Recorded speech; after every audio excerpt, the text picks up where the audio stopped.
up, flex, thumb down now. Check, no drip this. Wet. Tell 'em run it up. No sleep. Might crash, might wreck. But first die. Stretch. Tell 'em run it up. Let's go.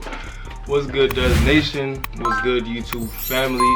What's good, man? Welcome back to another video. So this is the one that y'all all been waiting for, man. You feel me? I had a lot of requests on this joint right here, and let's go.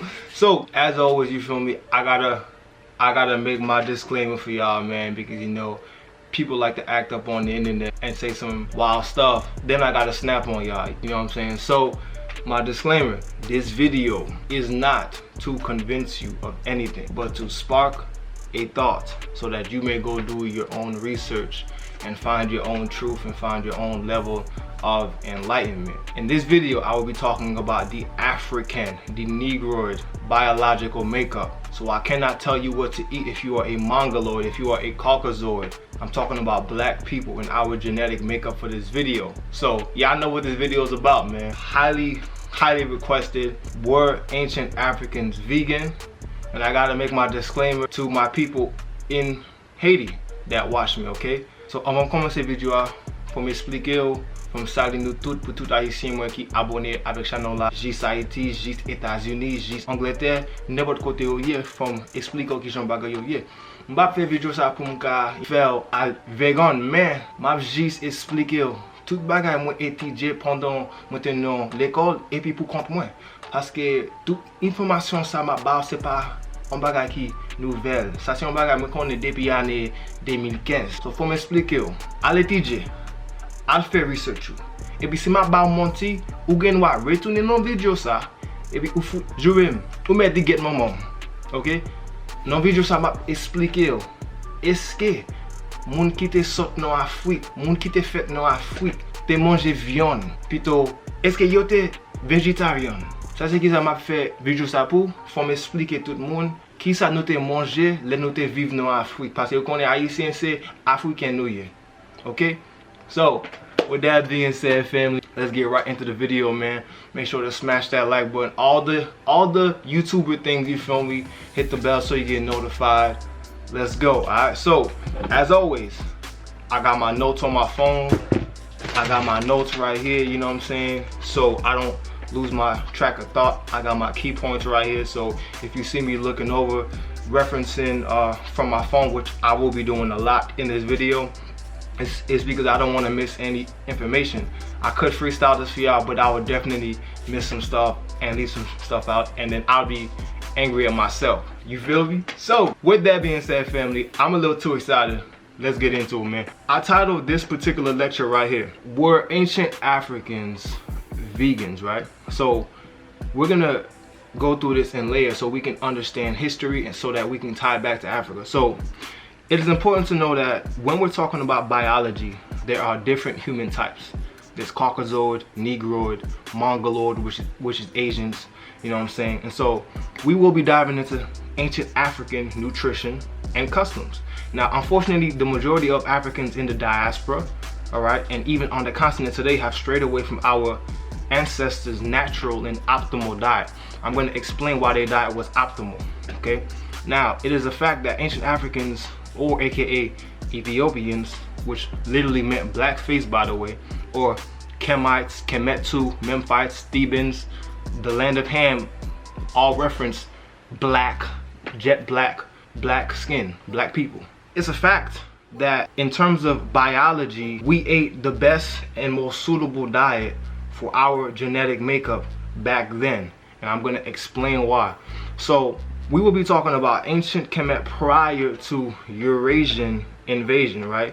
And so once the Arabs, the Greeks, and other Eurasian individuals began to infiltrate ancient African society, obviously things changed, customs like food and religion and stuff like that, you feel me? And there was a whole bunch of genocide, killing, raping, and pillaging. So that shifted cultures, that shifted ideologies, mindsets, okay?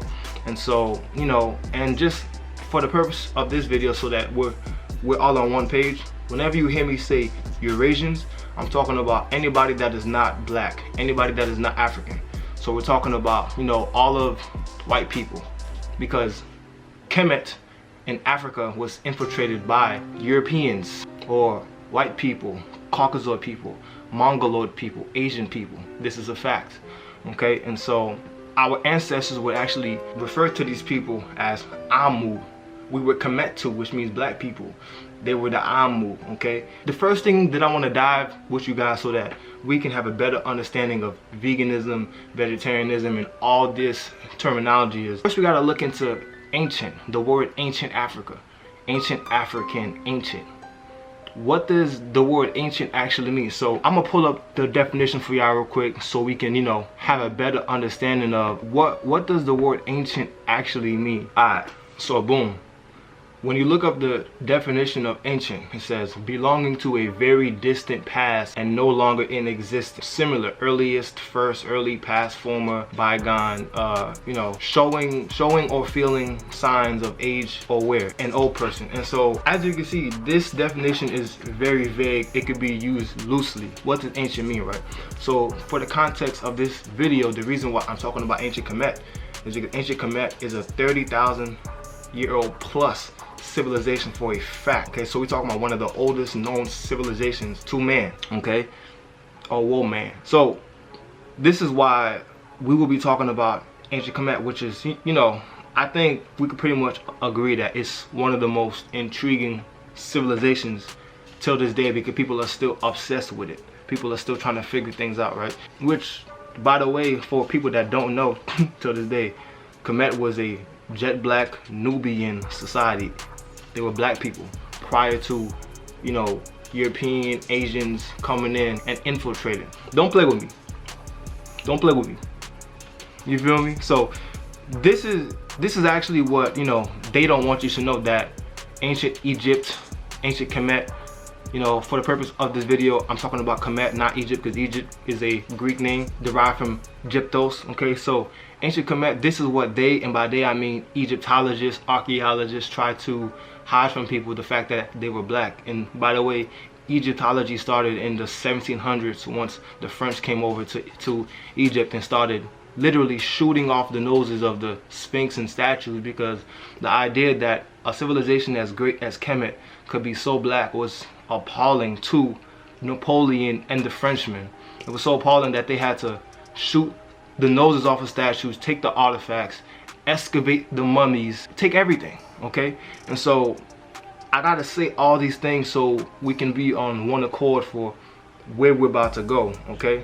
And so, you know, this is stuff that they will never tell you in the educational system, because the educational system is owned by the Rothschilds, the Rockefellers, and all these other elites that put out the curriculum, okay? And so they're never gonna tell you the true histoire, the true history. I'm building you guys up right here. Stay with me on this, right? And so, you know, just for context, we're talking about people that tamper with history for hundreds of years, for thousands of years. We're talking about people that have tampered with history. So it's no wonder why this type of information, a lot of people don't really know it, and a lot of people can't really grasp this type of knowledge. But it is what it is, man. So what exactly is veganism, right? What is veganism? So it's important to know that these terms that we're using are European terms. Okay, so veganism is actually a term that was coined in 1944 by a guy named Donald Watson. Okay, Donald Watson was actually a English animal rights advocate. When we look up the actual definition of veganism, it says a noun, a person who does not eat or use animal products, period. Okay, so now that we are caught up to par, right, what is the difference between a vegan and a vegetarian? A vegetarian consumes animal products such as dairy and you know, cheese and milk and eggs and stuff like that. A vegan doesn't consume any animal products. So in this video, we're talking about were ancient Africans, or more specifically, were ancient Kemites, Egyptians, vegans? We can observe, you know, ancient Africans having the practice of not eating meat when we observe the 42 principles of Mayat, okay? Because one of the actual laws of Mayat was to not harm animals. This is a fact. For those of you that don't know, the 42 principles of Mayat, you know, Mayat was the original African spiritual belief system of divine truth, order, and justice. And so, in fact, even the Greeks and great Eurasian philosophers started to adopt a vegetarian diet once they came over to Kemet to actually study. We got people like Socrates and Plato and Pythagoras of the great Pythagorean theory, which, by the way, he came over to Kemet to study mathematics. But we have people like Plato that actually came over to Kemet for 13 years to study, and then adopted a vegetarian diet, and then was an advocate for a vegetarian diet. Because when he came over there and he seen all of these great, sophisticated, spiritually in tune, educated men and women were predominantly vegetarian, he was shocked. When he came over there and spent 13, Plato, we talking about Plato, the great philosopher that is praised. When we talk about Plato, he went to Kemet, ancient Egypt, for 13 years to study. And when he came over there and he found out that all these sophisticated, spiritually in tune, smart, black Kemites were vegetarian, he adopted that lifestyle. Okay? And so, if I'm lying, I'm dying, yo. if I'm lying, I'm dying. Go do the research, pull it up, look on a search engine other than Google, and then come back and tell me if I'm lying. If I'm lying, I'm dying. I swear. Go look this up right now. Where did Plato get his information at? Go look it up. Where did he get his information at? He was in Kemet, like all of them. That's not my words, that's history. Look it up. All of the great philosophers that European societies, Western societies praise, got their knowledge from black Africans. Come on, man, stop playing with me, man. Look, man, I don't even like to be in my lower chakra like that, but I'm type nice with the research. I'm type nice with it, you feel me? I'm nice. You could be too. Just start reading these books. Start looking on a search engine other than Google that's heavily censored. You feel me? I'm nice. Anyway, man, it's funny because when I tell people this, a lot of them will think that I'm lying. What? You lying? No. There's no way Greeks went into ancient Egypt and learned something from black Africans. That was the narrative that they tried to tell you in the Piscean age, but now we're moving into the age of Aquarius. Stop playing with me, man. So, European scientists have confirmed that ancient Egyptians were vegetarians, aka predominantly vegan, because dairy wasn't consumed in Africa. It was consumed and started to be consumed in Central Europe. But that's another story, right? And so, some of the super wealthy people in ancient Kemet did eat fish and like stuff like that, like gold or whatever. But the majority didn't. Some fish to survive, but it wasn't common. They ate very little meat. So I'm not gonna sit here and act like everybody was vegan by today's standards, you feel me? But the vast majority were plant-based. You know what I'm saying? So I'm not gonna sit here and act like it was, the whole continent was vegan. But what I am gonna do is tell the truth. The majority of them were predominantly plant-based, and by predominantly we talking about like 90-95% plant-based. But I'm gonna back up my sources, because whenever a black man is saying something, you don't believe it until a white scientist says it or something like that. You know what I'm saying? So whatever. In fact, in 2014, a HuffPost article detailed results from a French study that confirmed that by studying the bones and the carbon isotopes of ancient Egyptians, they found that they were vegetarians. Now, because people don't like to read, I'm gonna read this article for you. You feel me? So let's go take a quick look at this article right here, man. I'm about to pull it up for y'all. Hold on. Alright, so let's take a quick look at this article right here, right? Published by the HuffPost in 2014. Boom. Did the ancient Egyptians eat like us? If you're a vegetarian, tucking in along the Nile thousands of years ago would have felt like just home. In fact, eating lots of meat is a recent phenomenon In ancient cultures, vegetarianism was much more common except in nomadic populations. Most sedentary populations ate fruit and vegetable. Although previous sources found the ancient Egyptians to be pretty much vegetarians, until this new research, it wasn't possible to find out the relative amounts of different foods they ate. Was their daily bread really daily? Did they binge on eggplants and garlic? Why didn't some spearfish? A French research team figured out that by looking at carbon atoms in mummies that have lived in Egypt between 3500 BC and 600 AD, Anno Domini, you could find out what they ate. All carbon atoms taken in by plants from carbon dioxide in the atmosphere by the process of photosynthesis, by eating plants and the animals that had eaten plants, the carbon ends up in our bodies. The 6 lightest elements on the periodic table, carbon, exist in nature as 2 stable isotopes, carbon-12, which if you watch my melanin lecture, I told you guys all about carbon-12, and carbon-13, okay? And so isotopes of the same element behave the same in chemical reactions, but have slightly different atomic masses, which the carbon-13 being slightly heavier than the carbon-12. Plants are categorized in 2 groups. We found that the diet was constant over time. We had experienced changes, said Tuzo. This showed that the ancient Egyptians adapted well in the environment while the Nile region became increasingly arid between 3500 and 600 AD.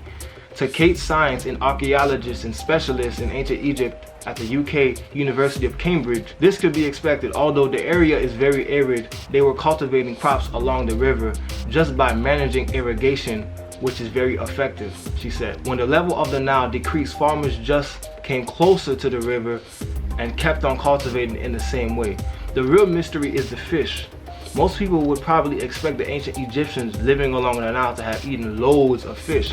However, despite considerable cultural evidence, there seems to have been little fish in their diet. The common C3 plants taking less of the heavy isotope carbon-13, while the C4 plants taking more. By measuring the ratio of carbon-13 to carbon-12, you can distinguish between these 2 groups. If you eat a lot of C3 plants, the concentration of carbon-13 isotopes in your body will be lower if your diet consisted of mainly C4 plants. The mummies that the French researchers studied were the remains of 45 people that have been shipped to museums in Lyon, France. First of all, why they digging up our ancestors? That's one. Why they digging up our people? Come on, man. So pretty much they just confirmed something that our ancestors fucking said years ago. Come on, man. These are the same people that try to tell us that Kemites weren't black. These are the same people that try to tell us that the land of Ham, is cursed. These are the same people that, you know, tell us that we're cursed from the womb. And it's like, how much lying can these people do? You feel me? Like, I'm not even gonna say who I'm talking about. Y'all know exactly who I'm talking about, right? And so let's not act like Africans didn't circumnavigate the whole globe prior to colonialism. You feel me? Let's not act like Buddhism and many other religions were predicated on the concepts from Africa, from Kemet. Okay, and so, you know, let's not act like our ancestors didn't leave books and scrolls for us that were burned down. Okay, the walls were bleached with chemicals because they did not want us to know the truth. Come on, man. Come on. So now we already see that they barely ate fish or meat at all. Now, as I stated before, some rich ate meat and others maybe due to survival, but they were predominantly plant-based. Okay, so we know they wasn't messing with meat, and they damn sure wasn't messing with dairy. Why? Why, Dudley? Why wasn't they messing with dairy? Listen, this is something I've been saying on my channel for years, man. The African genetic makeup is not made to consume dairy, okay? And I know when I say this, people look at me like I'm crazy, but why don't we take a look at when and where dairy started? Because the consumption of dairy and milk in general started about 7.5K, like 7,000 to 7,500 years ago in Central Europe. And you can check my receipts. I've been saying this for years, but you know what I'm saying? People people don't believe me, you feel me? Like, I could just hear somebody right now saying, but Dudley, man, you lying, man, you full of shit, man. I've been eating my grandma mac and cheese for years, man. That's been passed down through generation to generation, man. Man, I be eating my mac and cheese, man. First of all, you're not eating mac and cheese, you eating mac and disease, okay? And the reason why you eat that mac and cheese is because we were enslaved. That's slave food. Soul food is slavery food. But I digress, man. Since y'all don't believe me, I'm gonna pull up this article, man, by Science Daily, okay? I'm gonna pull up this 2009 Science Daily article, okay?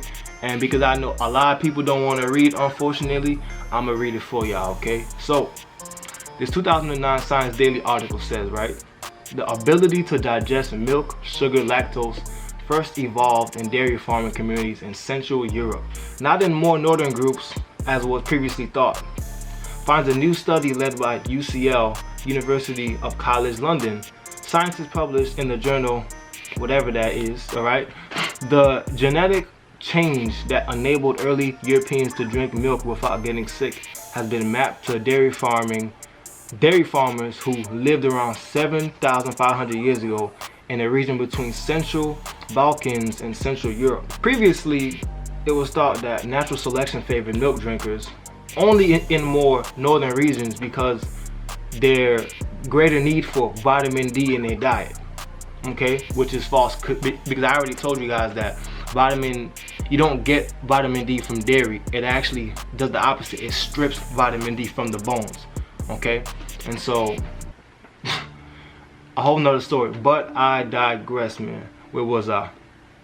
Okay, people living in most parts of the world make vitamin D when sunlight hits the skin, but in northern latitudes there isn't enough sunlight to do this for most of the year. In the collaborative study, the team used a computer simulation model to explore the spread of lactose persistence, dairy farming, other food gathering practices, and genes in Europe. The model integrated genetic and archaeological data using newly developed statistical approaches, right?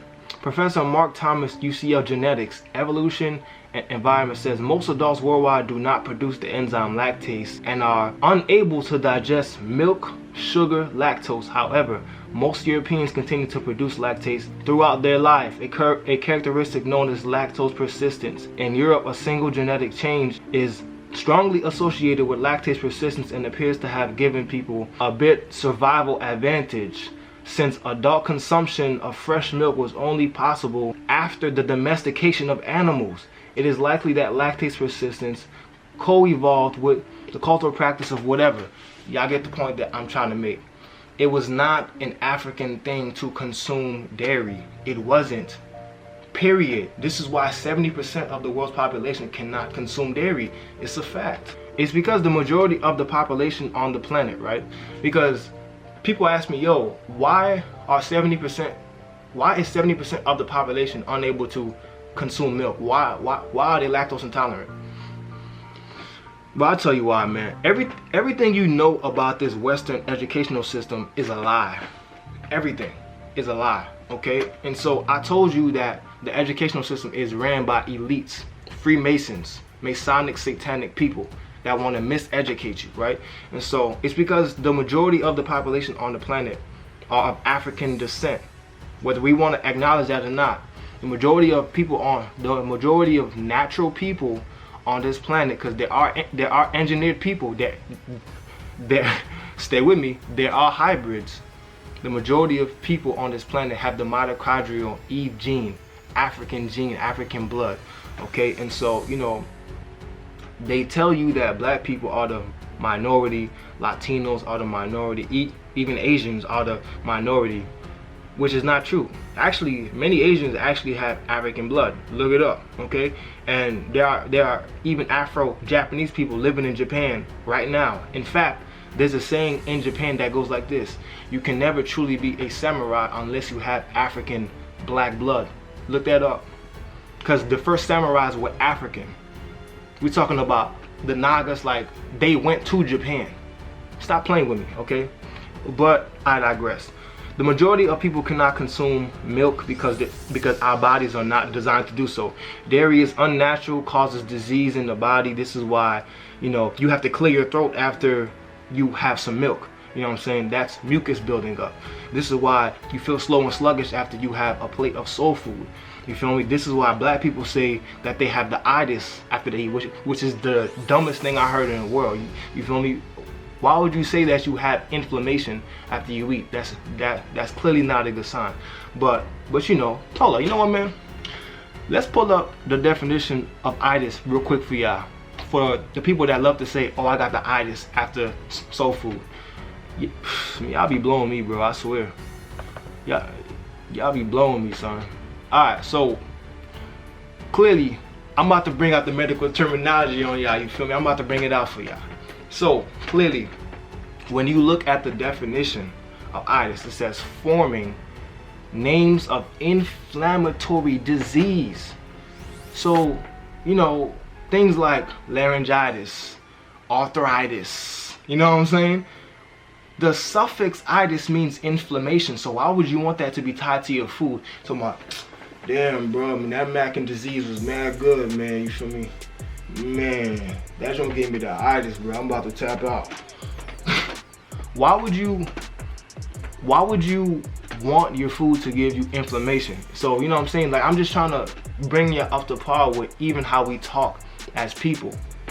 We're so disconnected from who we are to now we don't even know that we killing ourselves with the things that we saying. Anyway, man, but I digress, you feel me? So, but anyway, family, I had to shut those blinds, man, because that sun was beaming in my eyeball. But yo, so I'm gonna pick it back up here, right? So, you know, somebody might ask, so damn Dudley, what did we eat? You feel me? Like, if we didn't eat dairy, if we didn't really eat meat, what did we eat? We ate real food. Okay, so we ate things like ancient grains like wild rice, teff, sorghum, kamut, lentils, fruits like dates, coconut, seeds, nuts, gluten-free breads, black seed oil, chickpeas, burro plantain. We didn't eat gluten, okay? And so, you know, gluten and all that stuff came from Italy and Europe. You know what I'm saying? Like, there's even people right now on the continent trying to wake people up and sharing this information, sharing this knowledge to wake people up. And slowly people are retaining this information because we're tired of being sick as a people. And so, you know, don't believe me, I'm gonna let my brother Comedics, my African brother, speak to y'all real quick, you feel me? So let's take a look at this clip. Mucus is the problem. Like phlegm and mucus are the cause of every disease ever on the earth. If mucus goes to your nostrils, they call it sinusitis. If the mucus goes to your bronchial tube, they call it bronchitis. If the mucus goes to the lungs, they call it pneumonia. If the mucus goes to the prostate gland, they call it prostatitis. When the mucus goes to the uterus of a woman, they call it endometriosis or vaginal discharge or yeast infection. If mucus is mucus is the underlying cause of all diseases. If it goes to your brain, they call it Alzheimer's. If it goes to your joints, they call it joint pain and all the other diseases. If it accumulates in your brain, it also causes headaches. This is the image of the ancient Egyptian who was a vegan, a vegetarian. That's the issue that we have to look at. We know that rice is toxic, like eating plastic. This is what Dr. Sebi and the Hidden Facts on Health and Nutrition teaches: eat to live, not to die. Rice was made in Holland. It is a brand just like Nike, Dyson, Samsung, Rolex, etc. It is a hybrid food, man-made. Therefore, someone is making a profit from our lack of knowledge about rice. It shouldn't even be called food.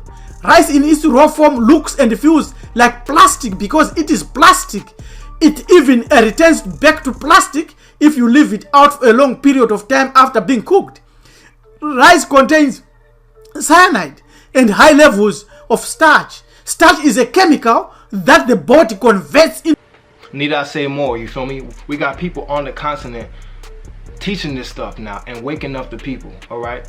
And so we must restore, you know, and come back to Mayat, which is divine truth, order, and justice, okay? So anyway, man, you know, I know that there's still somebody there's still somebody out here saying, man, I hear you, dog, but you know, man, I hear you and all, but if we give up the meat and dairy, man, what's gonna happen when we go back to that African diet, man? Man, hold up. I got something for you, man. We about to read this 2015 Think Progress article. Bet.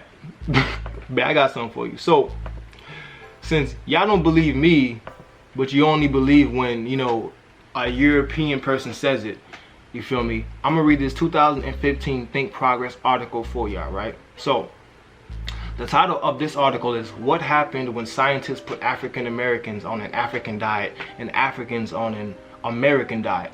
Okay, so boom. Let's take a read, since I know a lot of people in my community unfortunately don't like to read. In recent years, public health experts have acknowledged that lowering the risk of cancer among people of color in the United States, particularly African Americans, will require diet and environmental changes that can only come about through a combination of government intervention and individual fortitude.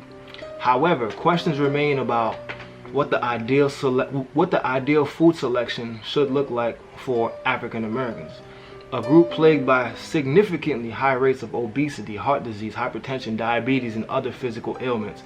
A recent study suggests the answer may be in the diets of their counterparts across the Atlantic Ocean in rural parts of the motherland.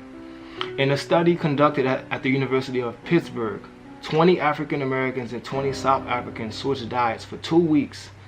In this time, the Africans consumed traditional American food, meat and cheese high in fat content, while African Americans took a traditional African diet, high in fiber and low in fat, with plenty of vegetables, beans, and cornmeal with little meat. After the exchange, researchers performed colonoscopies on both groups and found that those in the African diet group increased the production of butyrate, don't laugh, of butyrate, a fatty acid proven to protect against colon cancer, right? Members of the American diet group, on the other hand, developed changes in their gut that scientists say precede the development of cancer cells. Okay, and so we want to peace, love, and life, family. To get access to my raw, uncut content, swing by my Patreon at patreon.com/DudleyDuds. On my Patreon, we are a tight-knit community dedicated to personal development and overall ascension. Due to YouTube's policy and guidelines, a lot of my educational content that's waking people up cannot be posted. So consider becoming a member today, and let's get it popping.